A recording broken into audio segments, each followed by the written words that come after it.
Ladies Car Care Talk Show. My name is Cindy Calderon, and today's episode is going to be incredible because we are going to talk about how you can stop stressing about money in car care. So we have a special guest today. Her name is Sarah. Hi, Sarah. Welcome. Can you introduce yourself and tell us a little bit of what you do?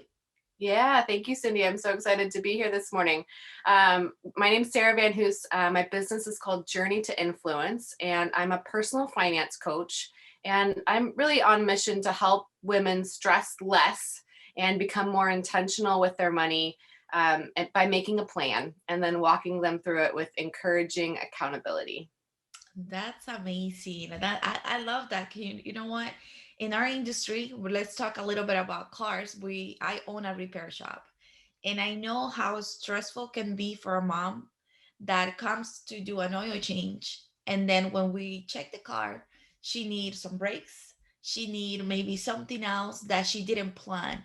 Yeah. She didn't plan ahead of doing this investment or this money that she have to spend. So I love that you said plan ahead. Can you give us a little tips on how we can actually start planning ahead when it comes to money? Yeah, absolutely.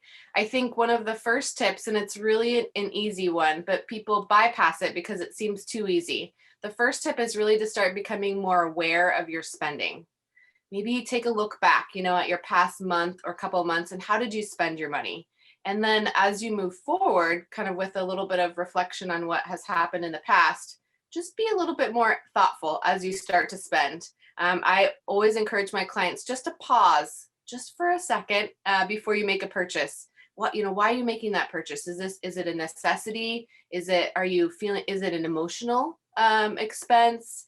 What are you going through are you hungry? Like what's happening in your life right now before you make an expense. So just pause for just a minute and just start to become more aware. That's like tip number one. Yeah, and I think I remember you post something about this where you're going most right now that we do a lot of online buying.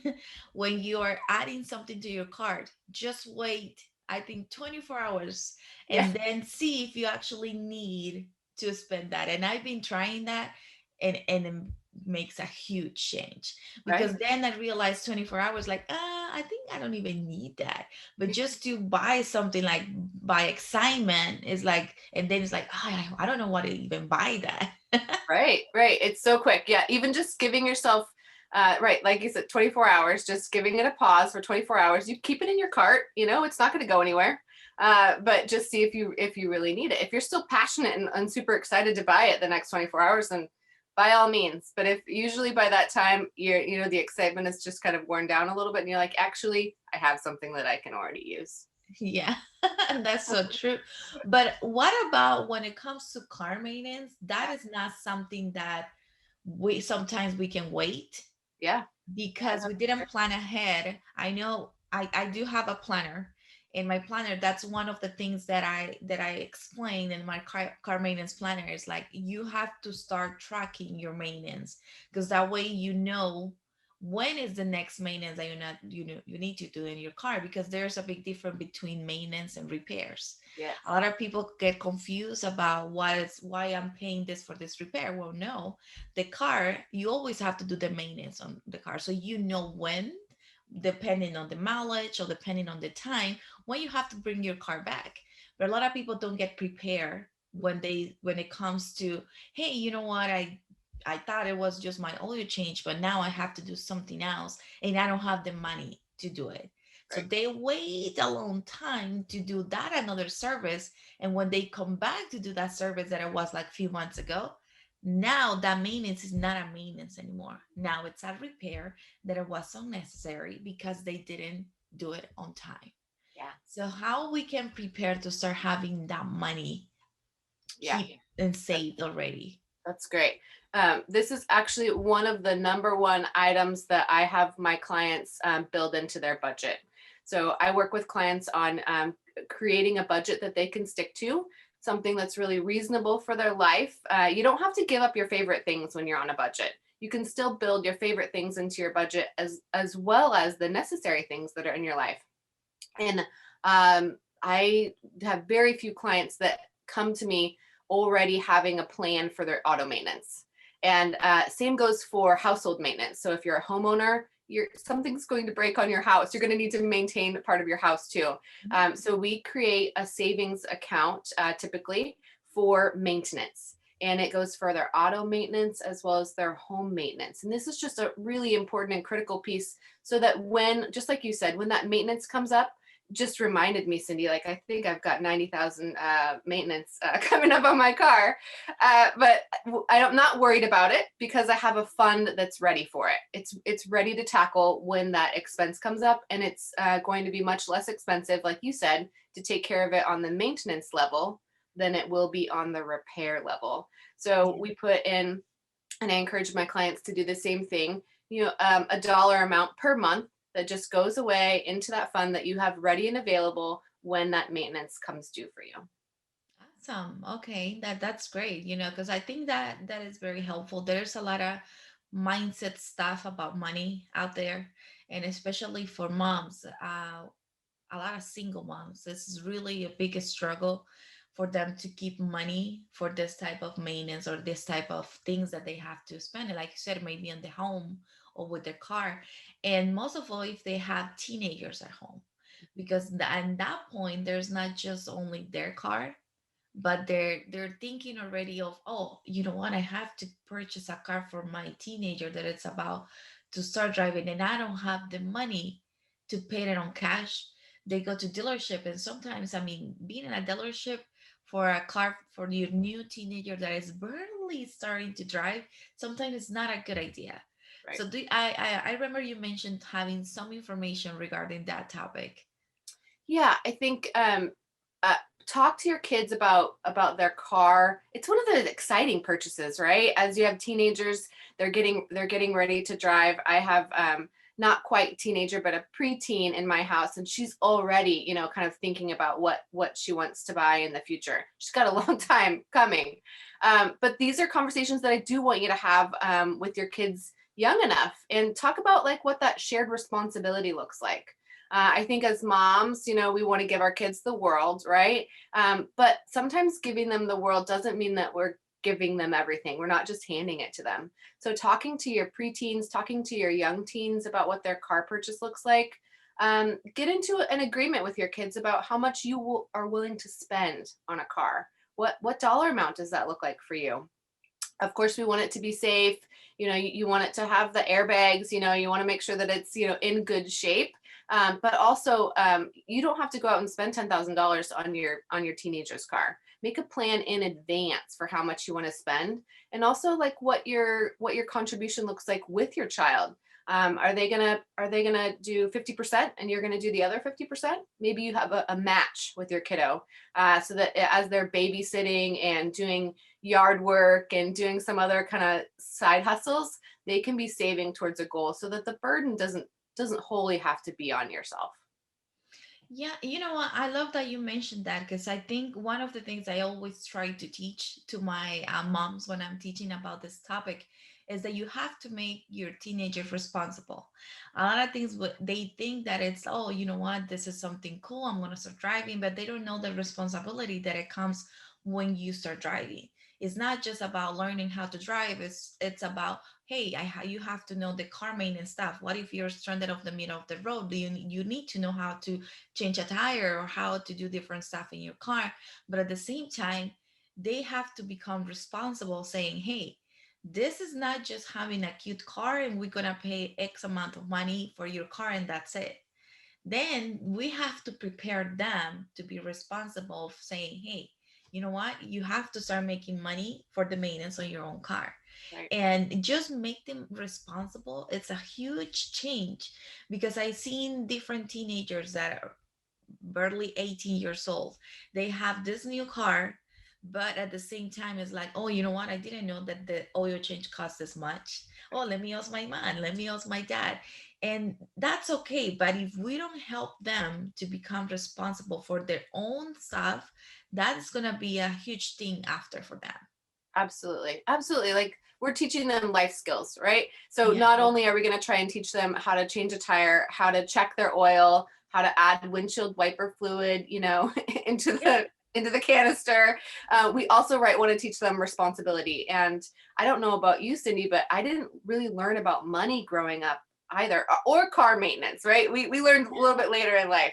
My dad taught me a few things, and I felt lucky, because of that. But most people don't. We don't learn a lot about money, or car maintenance. So let's change that. Let's flip that. Let's be sure and know what we need to know now so that we can also teach our kids what they need to know earlier in life. And money management, just like and maintenance, is a lot like auto maintenance too. Like, we want to teach our kids how to maintain their money, and that's includes being responsible for your insurance and your gas and your maintenance. Yeah.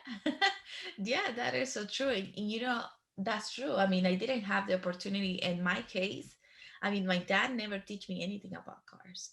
Yeah. Um, I mean, I think my parents did the best they could in everything in life.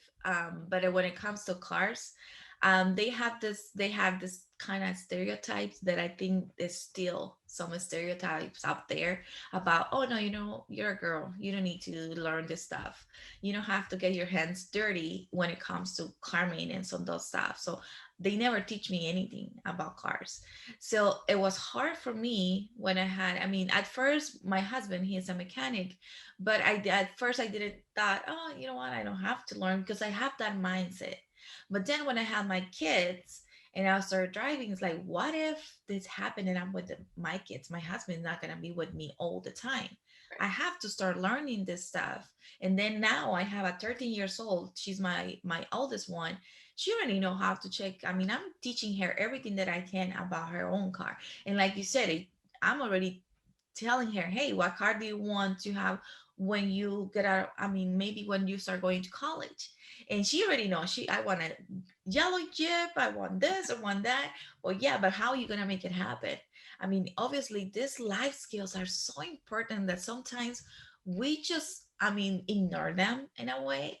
But I mean, they're really important for them to becoming a responsible adults later on. Yes. And I think money management, I think that it's a huge thing, more than, even a little bit more than the car maintenance stuff. Just because money, we use money for everything, not just for the car, not just for the house. But if we don't know exactly how manage money, I mean, we're not gonna be able to save anything for to buy a house or to buy so many stuff when they're in adulthood. What suggestions you can give us on how we can teach our kids Yeah. about money management? Yeah, I think start talking to them now. Make money a normal conversation in your household. Start to, depending on their age, start to loop them in about how much things cost.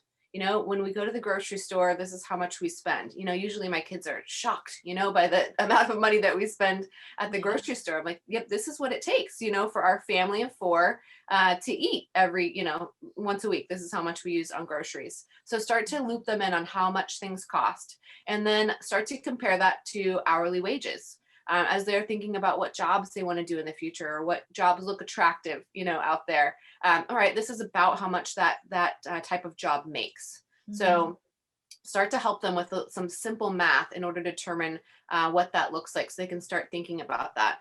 And then, when appropriate for your child's maturity, consider getting them a simple checking account.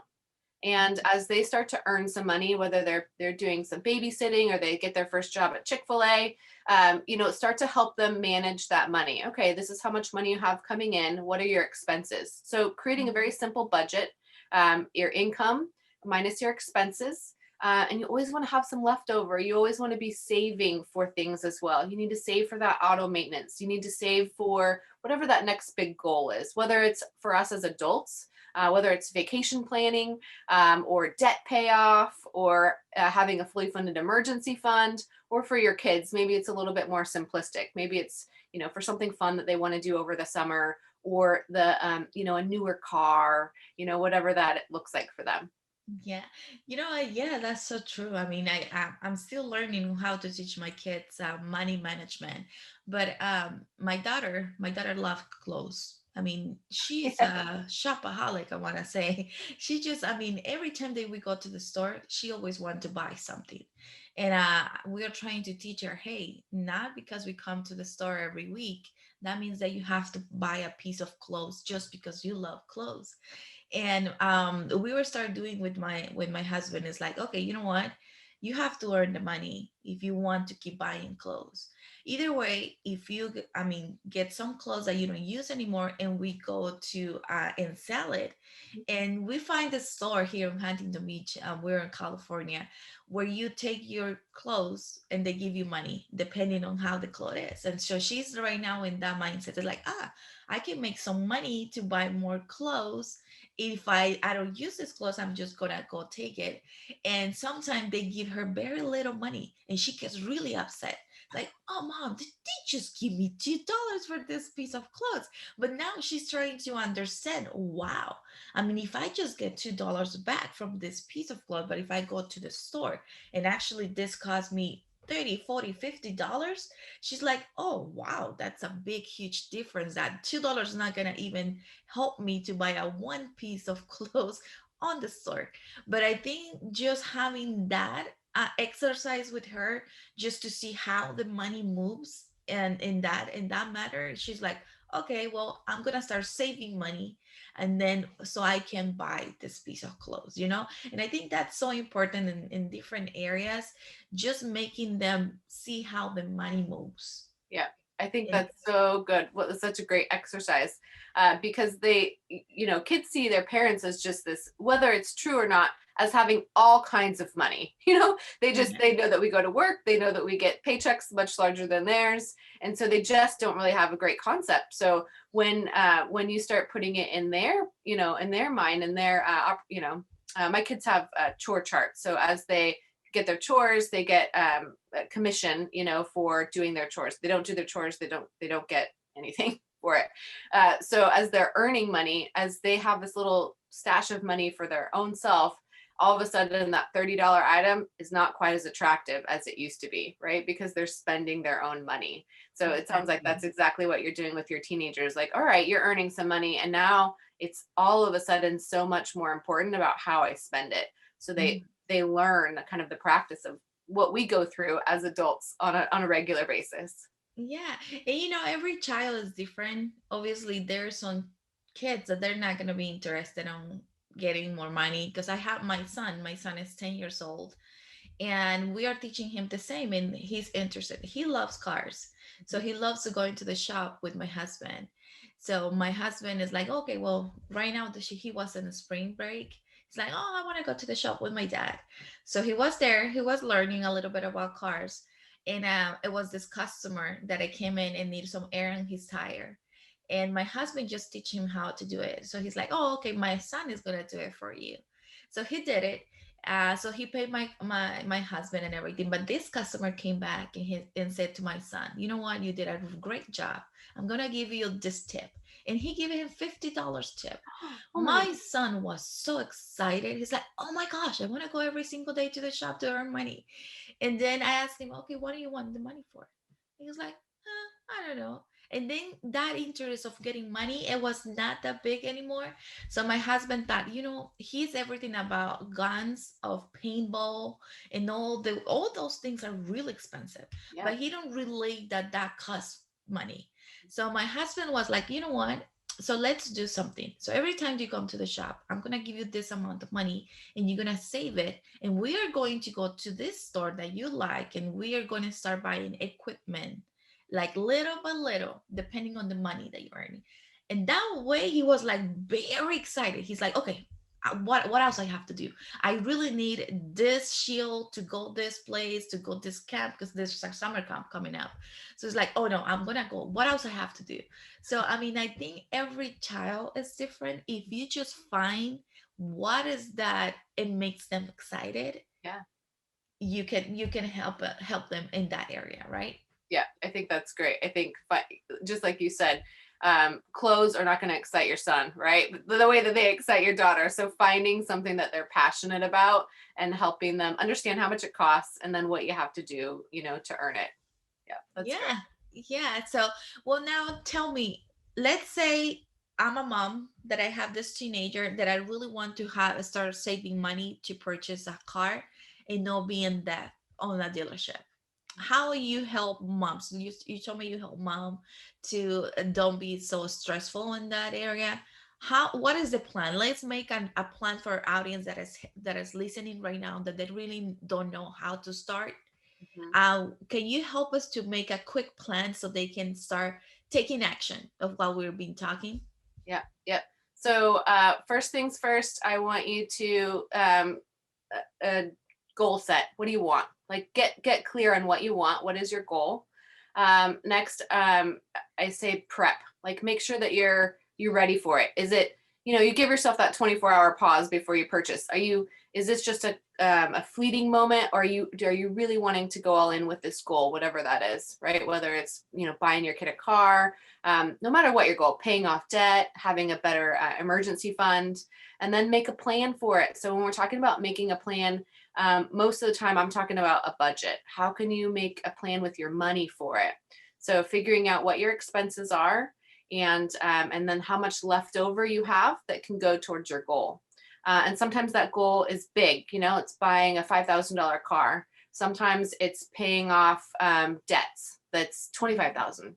Sometimes it's making sure that your emergency fund is in place before you even get started with any of those other goals. So make sure that you've got your budget written down. It could be on an app, it could be on a spreadsheet, it can be on just a piece of paper, but write down what your income is, what your expenses are, and what you have left over.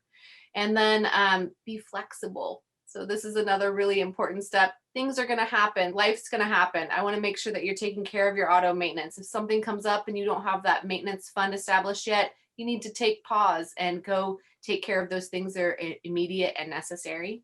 And then celebrate. The last step is really to celebrate the small wins, and just take pause and look back at what you've done. I think as moms and as women, we are so quick to go to the next thing, go to the next thing, go to the next thing. And we often don't give ourselves just enough short time to pause and celebrate what we've done and accomplished. So I have a free tool out on my website. I actually have two out there that may be interesting to your audience, Cindy. One is a 5-step plan to thrive with your finances, and that kind of outlines those steps that I just shared. And then the other is 65 ways to save money. So both of those are out on my website. That's myjourneytoinfluence.com. You can get both of those tools and help you start to make a plan for your money. That's great. And you know what? I'm going to add that website and that link to the side note so you can go right here on the side note so you can go to download those tools. I mean, I think that will be very helpful for anyone who wants to start budgeting or who wants to actually start putting more attention on where the money goes. And I think it will be so helpful. So I'm going to add that information in the side notes. And now that you mentioned your website, can you tell us where people can find you, where they can get in contact with you? Yeah, absolutely. So my website's a great place. And then I'm also hanging out over on Instagram at Journey to Influence. I'm there regularly, like posting, sharing money tips and some funny videos sometimes too. That's awesome. Yeah, I love her account. I mean, you have to go and check it out. I mean, you will find so much knowledge and so much value in her account. So just go and find her page and her website that I know is going to be so helpful for you. So thank you so much, Sarah, for, I mean, being here with us today. I think it was really helpful just talking this money topic. Sometimes it's really hard to get into, and there's so much that we can talk about it that I think I mean we can be hours, like you said at the beginning, we can be hours talking about this. But before you to let you go, there's something that you want to leave the audience with right now, that is something that is specific that you say, you know what, this is my big advice that I really want to give you. Yeah. I would leave them with just like they're learning to tackle auto maintenance, um, commit to tackling your financial maintenance as well. It can seem kind of big and scary, but it's not as big and scary as we think that it is. So just make it a 2021 goal in order just to start becoming more aware and start deciding to commit to learning more about your finances. Yeah, I love that. Yeah, commitment. I That's a big word. We have to start committing on ourselves with putting more attention to our money. I think a lot of times we are in automatic pilot every time that we know when the money comes, and that how the money comes, that's how the money goes that way, and we don't actually put attention on the little details. I remember once we started doing like this budgeting thing, and I remember this person told me every single penny that it comes into income, you have to put it down in a paper, and you will see that huge difference that it's going to make in your finances. And at first, I'm going to be honest with you, I laughed. I'm like, come on, it's just a penny. I mean, it's just this like little income that it comes from here that it doesn't make any difference in my payments and all of that. And then I remember another thing that I started doing is like, oh, every time that you go out, if you purchase a coffee or if you purchase this, it's like, that's not something that I do constantly. But if I put it on paper and then at the end of the month, I just saw everything that I spent, I got scared. I got scared and I was like, whoa, wait a minute. Really? That's what all that I spend every single month. Okay, this this take a commitment to say, okay, I'm not gonna spend any money every time that I go, even if it's a small coffee, even if it's just a little thing that I thought is not, I mean, that is not necessary, I'm not gonna purchase it. And I think that's when I start seeing a big difference in my finances, when I commit myself to be more um responsible of what the money was going. So I mean, I think that's huge. Yeah. Yeah. It's sometimes it's the littlest things that can really turn the light bulb on for us. Yeah, yeah, so true. So, well, I want to ask you something. I know I'm here on gonna ask you something on the spot, but have you ever been taken advantage by mechanics Hmm. before? Any experience that you would love to share with the audience? Yeah, no, it's a good question. My dad was a mechanic in his early years, and so uh, I always went to him for auto maintenance. So growing up, I did get a little bit, and I was the oldest of three daughters, and so I had to do a little bit more than most. So my dad helped a ton when I was growing up until I got married. And then, and my husband is not as mechanically inclined, I guess I should say. And we moved kind of out of the area, so my dad didn't help as much. And I don't. There's not a particular time that I felt. Well, I mean, I know that I felt like it was different than my dad doing it. My dad would always have me help him. So I was, 24 years old or whatever. And I was like, Dad, I need some help with the this and that. And he's like, all right, come on over and I'll help you with it. So it was never my dad just doing it for me. It was me having to help my dad with it. I don't know if that can be considered taking advantage of. But ever since then, I feel like I got some good information from him about what to watch for, and what to look for, in a mechanic. And I feel like now I'm really big on the maintenance, like you said, we don't have to do a lot of repairs because we stay really regular with our maintenance with our vehicles. So my husband helps remind me of those things. So we say, and we have a good mechanic locally as well. That's great. That's great. So that means that when if your dad teach you all of that, have you ever do something by yourself in your car? Oh Or yeah. feel empowered saying that, oh, you know what, I did this by myself on my own car? Yeah.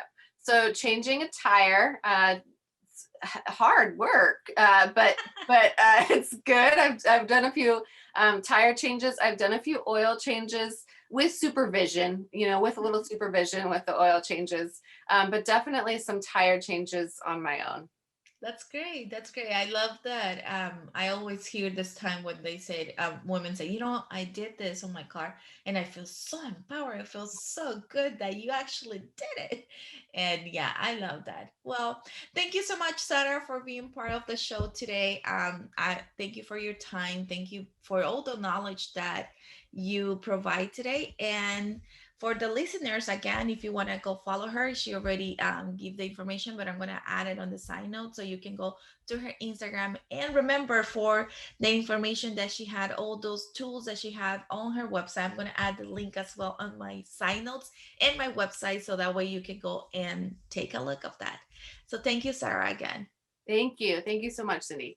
Okay, so please don't forget to check that out and wait for the next episode, because as this one is, we are going to bring so much knowledge, so much information, so you can keep learning about this life skill, and not just cars, but everything in life, like we've been talking about this and this Ladies Car Care Talk Show. So see you next time. Thanks for listening to the Ladies Car Care Talk Show. For more resources from Cindy, or to join the Ladies Car Care Facebook community, you can follow the links in the show notes. If you enjoyed this episode, be sure to subscribe wherever you're listening and share with your friends.